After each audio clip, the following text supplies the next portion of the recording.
السلام علیکم، میرا نام محمد سعد عباس ہے اور آج ہم جس ٹاپک پہ بات کریں گے وہ ایک بہت ہی مزیدار ٹاپک ہے جس کا تعلق ایک چھوٹے بچے سے لے کر ایک بوڑھے شخص تک ہے۔ اچھا، یہ ٹاپک ہے اکانومی۔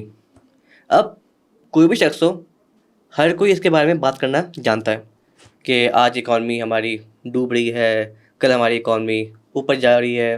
ٹھیک ہے، ہر کوئی اس پہ بات کرنا چاہتا ہے اور ہر کوئی کہیں نہ کہیں اس سے لنک بھی ہوتا ہے۔ مہنگائی بڑھ رہی ہے، پیٹرول کے پرائسز بڑھ رہے ہیں، ٹھیک ہے، کیا جائے، کوئی حل ہے کہ نہیں ہے، کوئی اس کا سولوشن ہے کہ نہیں ہے۔ تو یہ ایک ایسا مسئلہ ہے جس کے ساتھ ہر انسان لنکڈ ہے۔ تو اسی ٹاپک پہ بات کرنے کے لیے ہمارے ساتھ ایک بہت ہی اسپیشل گیسٹ ہے جن کو میں کہتا ہوں talk star of the economy, ٹھیک ہے۔ اور ان کے جو ہے نا، پاکستان میں تو ان کے فین ہے ہی پر انڈیا میں ان کی بہت بڑی فین فالوئنگ ہے۔ تو جو لوگ ان کا نام جانتے ہیں، جو نہیں جانتے ان کے لیے آج ہمارے ساتھ ہیں doctor Anil Salman, chair economy ایپری۔ سر بہت شکریہ۔ کیسا سر؟ ٹھیک ہے سر؟ میں بالکل خیریت سے، آپ سنائیے۔ چلیں، اچھا سر، مجھے ایک بات بتائیے۔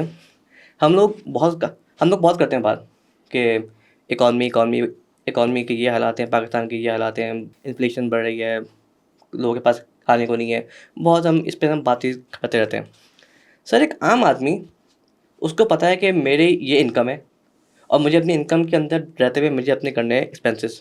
جب یہی عام آدمی کسی ملک کے لیے آتا ہے، کسی ملک میں کام کرنے کے لیے آتا ہے، کسی ملک کی کچھ بھلائی کرنے کے لیے آتا ہے، تو وہ اس چیز کو حل کر نہیں پاتا۔ آپ کے ایکسپینسز ہمیشہ ہوتے ہیں زیادہ اور آپ کی انکم ہمیشہ کم ہوتی ہے۔ تو سر اس کی کیا وجہ ہے؟ اس میں جس طرح بھی آپ نے انٹروڈکشن میں بتایا کہ ہر آدمی ایک اکانومسٹ بننا چاہتا ہے، اور دوسری سائڈ سے ایک چیز آتی ہے کہ جی یہ تو اکانومسٹ ہے ہی نہیں، یہ ملک کیسے چلائے گا۔ میری تھوڑی سی ڈائیورجنگ اوپینین ہے کہ جب آپ کے گھر میں آپ کے والدین ہوتے ہیں، عام آدمی کی جو ہم بات کرتے ہیں، وہ بھی تو اپنے گھر کو چلا رہے ہوتے ہیں، ان کو بھی پتہ ہے کتنی آمدن ہو رہی ہے اور کتنے خرچے ہو رہے ہیں۔ سملرلی اب اس میں آپ کو کوئی معاشیات کی ڈگری نہیں چاہیے، ایک بڑی عام فہم کی بات ہے۔ لیکن جیسے جیسے آپ کا یہ اسپیکٹرا بڑا ہوتا جاتا ہے، جہاں پہ آپ گھر میں چند افراد کے لیے کچھ فیصلے کر رہے ہیں اور پھر آپ پورے ملک کے چند فیصلے کر رہے ہوتے ہیں، تو آپ کا جو سورسز آف ریونیو ہیں وہ بھی چینج ہو جاتی ہیں، آپ کے جو ایکسپینڈیچرز ہیں وہ بھی بدل جاتے ہیں۔ اگر آپ پاکستان کی اکانومی کو دیکھیں، it is a miss managed economy.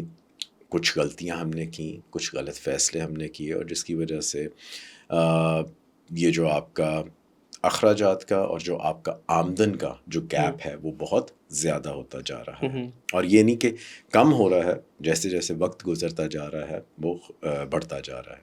اگر آپ عام گھر میں جاتے ہیں اور آپ ان سے پوچھیں کہ جی آپ کی آمدن کا سب سے زیادہ حصہ کہاں پہ جا رہا ہے، تو دو بڑے ایکسپینڈیچرز ہیں۔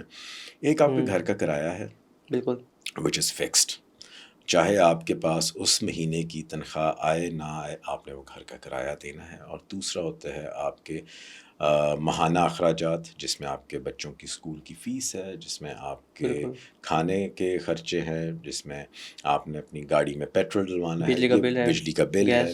سو یہ ایسے فکسڈ ایکسپینڈیچرز ہیں کہ یہ آپ کے آمدن پہ ڈپینڈنٹ اس طریقے سے نہیں ہے، انہوں نے ہونا ہی ہے۔ بالکل۔ اب سوال آ جاتا ہے کہ یہ جس موڑ پہ اس وقت ہیں وہ ہم آئے کیسے؟ بالکل۔ اب اس میں یہ ہے کہ میں ہمیشہ کہتا ہوں کہ آپ جب فیصلے کچھ کر رہے ہوتے ہیں تو ایک عام لفظ ہے کہ that is called the populist move. کیونکہ جب ایک پولیٹیشین وہ فیصلے کرتا ہے تو وہ پولیٹیشین میں بھی آپ کی بھلائی کے لیے نہیں کر رہا، پولیٹیشین اس لیے کر رہا ہوتا ہے کہ میں نے اگلی ٹرم میں کس طریقے سے آنا ہے۔ اور آپ اس گھر میں، جس کو میں پاکستان کہتا ہوں، اس میں ہم ہر ایک کو خوش نہیں کر سکتے۔ Some are winners and some are losers. لیکن جو آج ہماری گفتگو کا جو مین موضوع ہے وہ یہ ہے کہ آپ پھر یہ کس طرح کہتے ہیں کہ میرا گھر آپ کے گھر سے زیادہ اچھا ہے؟ بالکل۔ کس بیسس پہ ہم کہتے ہیں؟ ہم وہاں پہ ایک ٹرم یوز کرتے ہیں جس کو ہم کہتے ہیں گروتھ۔ ایسے ہی ہے کہ جی آپ کس شرح سے بڑھ رہے ہیں، گروتھ ریٹ۔ آپ کہتے ہیں اگر ہم ساؤتھ ایشیا کو دیکھیں تو میں کہتا ہوں جی بنگلہ دیش، انڈیا، اب تو سری لنکا بھی ری باؤنڈ کر رہا ہے آفٹر کرائسس، بالکل. پاکستان 1 سے 2 پہ گرو کر رہا ہے. میرے خیال میں اگر ہم آؤٹ آف باکس تھنکنگ دیکھیں تو ہمیں اس کو چینج کرنے کی ضرورت ہے. تو سر آپ کو کیا لگتا ہے کہ کیا سولوشن ہے؟ کیونکہ ابھی تک پاکستان کی 75 ایئرس آف ہسٹری میں ہم لوگ ہر 3 سال بعد اسی نازک موڑ پہ آ جاتے ہیں. بالکل ہمیشہ صحیح. ایک ہی بات چلی ہوتی ہے کہ اب نازک موڑ پہ پھر ہم کو IMF پھر ہم کو کچھ پیسے دیتا ہے، پھر ہم اس کو اس طرح سے سیلیبریٹ کر رہے ہوتے ہیں جیسے پتہ نہیں ہم نے کوئی کتنا بار تیر مار لیا. کیا اس کا سولوشن ہے سر؟ سلیوشن اگر میرے پاس ہوتا تو شاید میں اس وقت فائنانس منسٹر ہوتا، کیونکہ پرابلم یہ ہے کہ ہم جو اصلاحات کر رہے ہیں یا جو ہم سلیوشنز دیکھ رہے ہیں وہ ہمیں نظر آ رہے ہوتے ہیں کہ آپ اخبار میں ایک آرٹیکل لکھتے ہیں اور آپ کہتے ہیں یہ کر لیں پاکستان ٹھیک ہو جائے گا. بالکل ٹھیک ہے، اوپیڈز کے تھرو ملک نے نہیں بدلنا. ہم کرٹیسائز کر رہے ہوتے ہیں کہ جی اس نے یہ کیا، اس نے یہ کیا. تیسرا آپ یہ بھی المیہ دیکھیں گے کہ جب میں پاور میں ہوتا ہوں تب میں اپنے آپ کو بالکل کہتا ہوں کہ جی میرے پاس میں کرنا بہت کچھ چاہتا ہوں لیکن مجھے سسٹم کرنے نہیں دے رہا. جیسے ہی وہ وزیر اترتے ہیں اس کے بعد کہتے ہیں جی دودھ کی ندیاں بہہ جانی تھی اگر آپ یہ کام کریں. اینڈ دین یو کویسچن کہ بھی جب آپ کے پاس وہ الٹیمیٹ اتھارٹی تھی، جب آپ ٹیکس لگا سکتے ہیں، جب آپ ایکسپینڈیچرز کو کم کر سکتے ہیں، جب آپ دوسرے ممالک کے ساتھ ٹریڈ کر سکتے ہیں، تب آپ نے کیوں نہیں کیا؟ اور اب آپ کیوں مجھے بتا رہے ہیں کہ یہ آپ کام کریں اور آپ کا ملک کی معاشی حالت ٹھیک ہو جائے گی؟ And I am not targeting just one finance minister, I am not targeting any political party یا کسی پرائم منسٹر کو نہیں میں کہہ رہا، لیکن ہر آدمی جب پاور میں ہوتا ہے تب پتہ نہیں وہ کس زون میں ہوتا ہے. بالکل. لیکن جیسے ہی پاور سے اترتے ہیں آئی تھنک ان جیسے کوئی بریلینٹ پالیسی میکرز آپ کو نظر ہی نہیں آتے. اور پھر ہمارے کیپٹل کی بڑی مذہب کی بات ہے کہ جب وہ پاور میں ہوتے ہیں یا جب اتر جاتے ہیں ہم ان کو بلاتے ہیں اور ہم کہتے ہیں بتائیں ملک کا حل کیا ہے، سلیوشن کیا ہے. اور وہ ایسی ایسی باتیں کر رہے ہوتے ہیں جس طرح ان کا کوئی اکبر کا وہ جیسے کہتے ہیں نا سنہری دور تھا کہ جب وہاں پہ کام ہو رہا تھا تو بہت چیزیں اچھی ہونی تھی.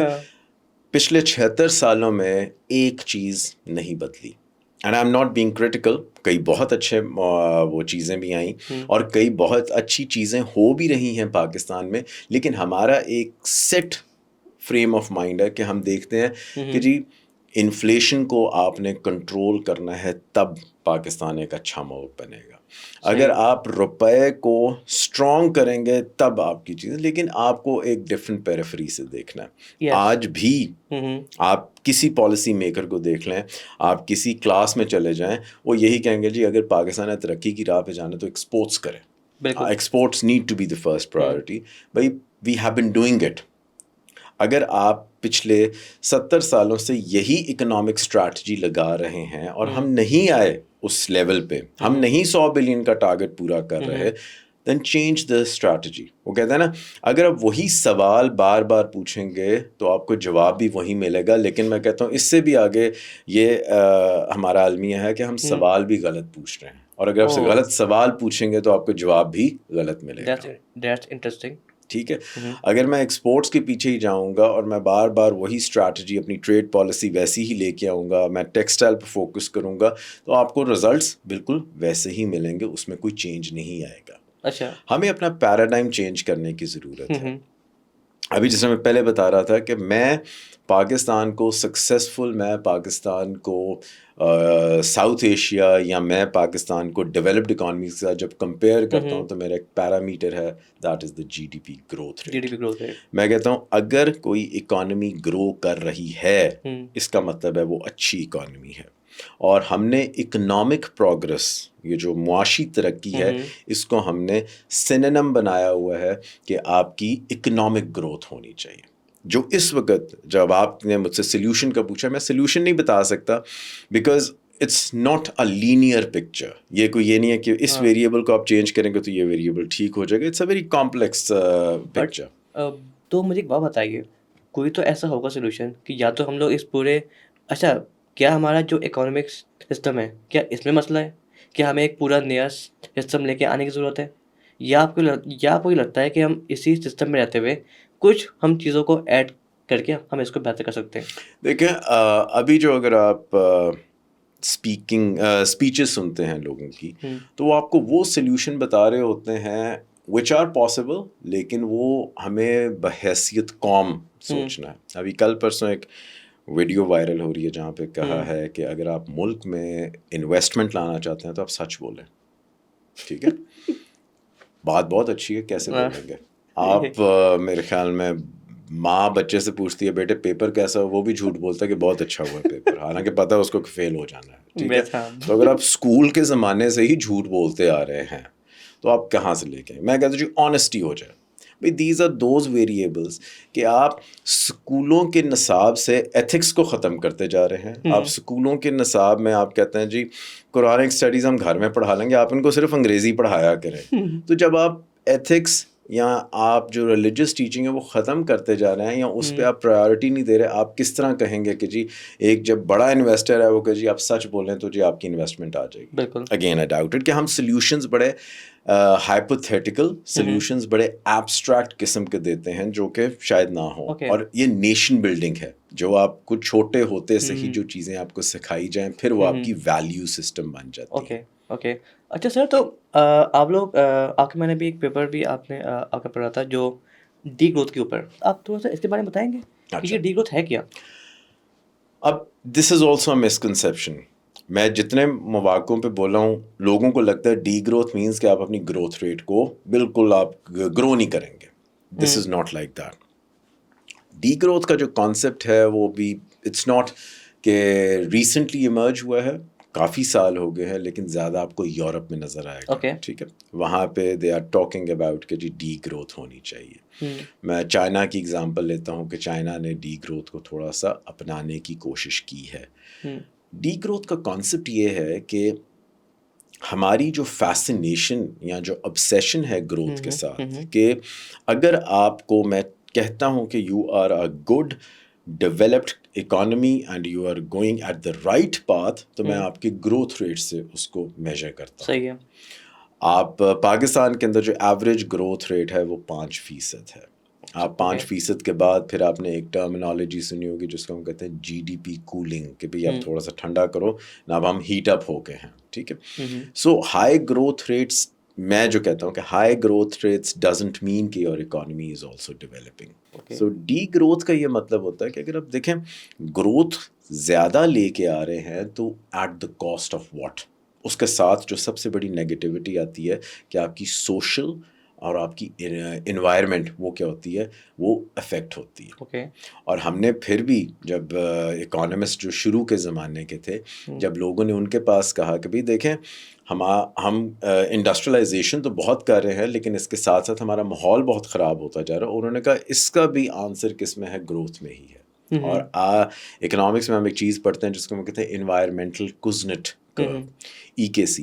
اب EKC کیا کہتا ہے کہ جیسے جیسے ملک ایک ترقی کرے گا تو ویسے ویسے اس کی انوائرمنٹ آبویسلی خراب ہوگی، لیکن ایک ایسا پوائنٹ آ جائے گا کہ اس کے بعد اس ملک کے پاس اتنے پیسے ہوں گے کہ وہ اپنی انوائرمنٹ کو ٹھیک کرنے لگ پڑے گا. ٹھیک ہے، تو you will start reinvesting that money in the environment, اور انوائرمنٹ آپ کی ٹھیک ہو جائے گی، اور اس کو ہم کہتے ہیں انوائرمنٹل کوزنٹ کرو.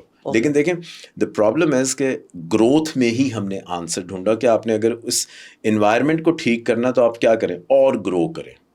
ٹھیک ہے، سو یہ والا جو پیراڈائم ہے آئی تھنک ہمیں چینج کرنے کی ضرورت ہے.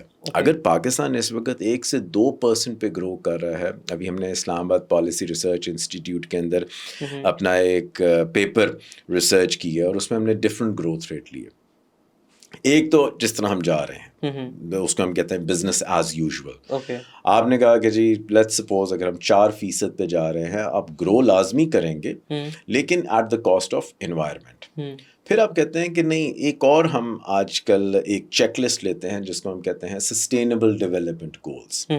SDGs کا بھی دورہ ہے ڈفرنٹ فرام MDGs، لیکن اس میں آپ کی ڈیولپڈ کنٹریز بھی ہیں اور ڈیولپنگ کنٹریز بھی ہیں جہاں پہ آپ نے 17 گولز کو اچیو کرنا ہے. اگر آپ اوور آل 2023 میں اس کی پروگرس کو دیکھیں تو اٹس ناٹ جسٹ پاکستان، سارے ممالک SDGs کو کمپلائی نہیں کر رہے، یعنی پوری طرح سے ان کو اچیو نہیں کر رہے.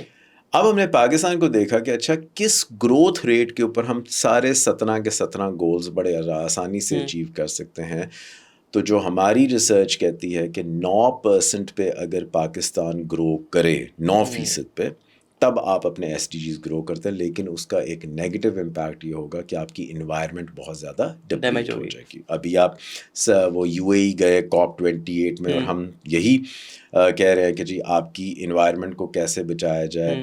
آپ کی یہ جو ٹرپل ہیلکس ماڈل ہے کہ جہاں پہ economic social and your environment یہ تینوں ویریبلس ٹھیک رہے. تو 9% پہ آپ ایس ڈی جیز کو تو کر لیں گے لیکن آپ کی انوائرمنٹ اس طریقے سے سسٹینیبل نہیں رہے گی. پھر ایک آپ نے جو تیسرا جو ہے گروتھ ریٹ وہ یہ ہے کہ آپ نے سنیل کو دیکھا ہوگا, بالکل وہ سلولی چل رہی ہوتی ہے, سلو اینڈ اسٹڈی جا رہی ہوتی ہے.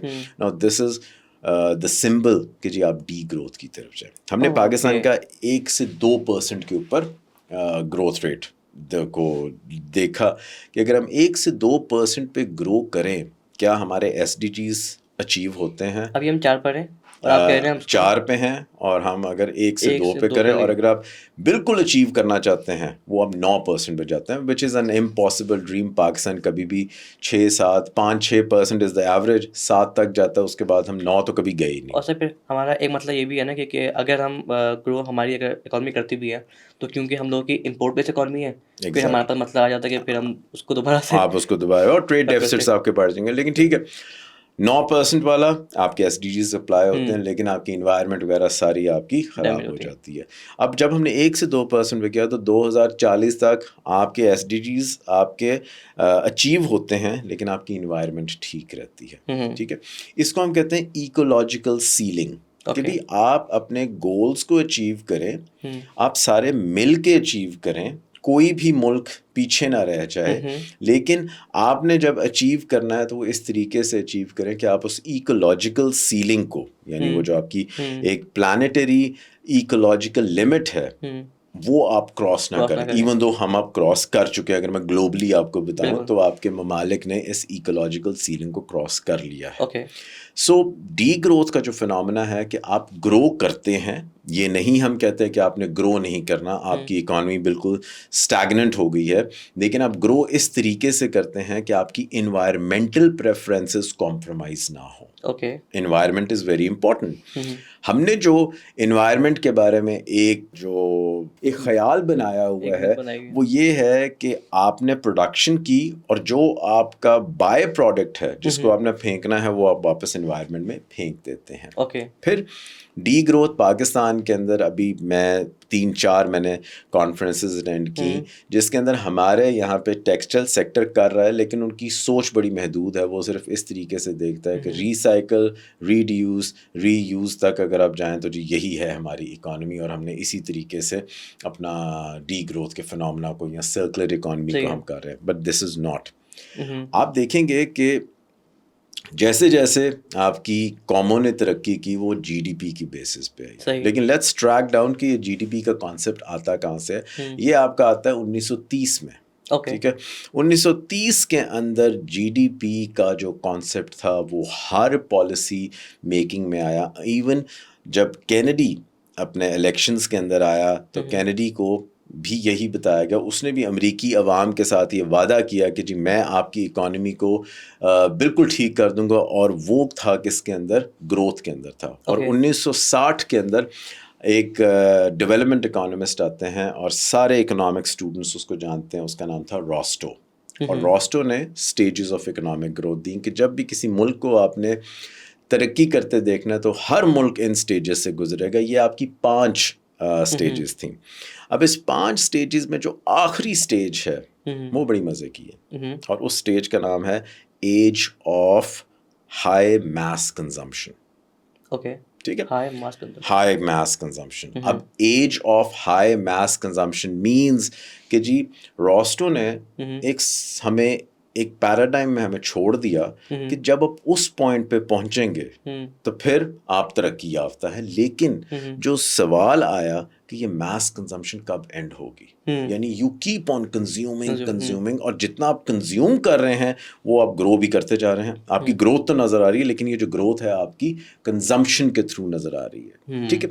اب کویسچن یہ آ جاتا ہے جو کہ راسٹو نے اپنی کتاب میں بھی پوچھا, اور وہ کہتا ہے کہ what to do when the increase in income, ٹھیک ہے, کہ آپ کی انکم تو انکریز ہو رہی ہے, لوزز اٹس چارم.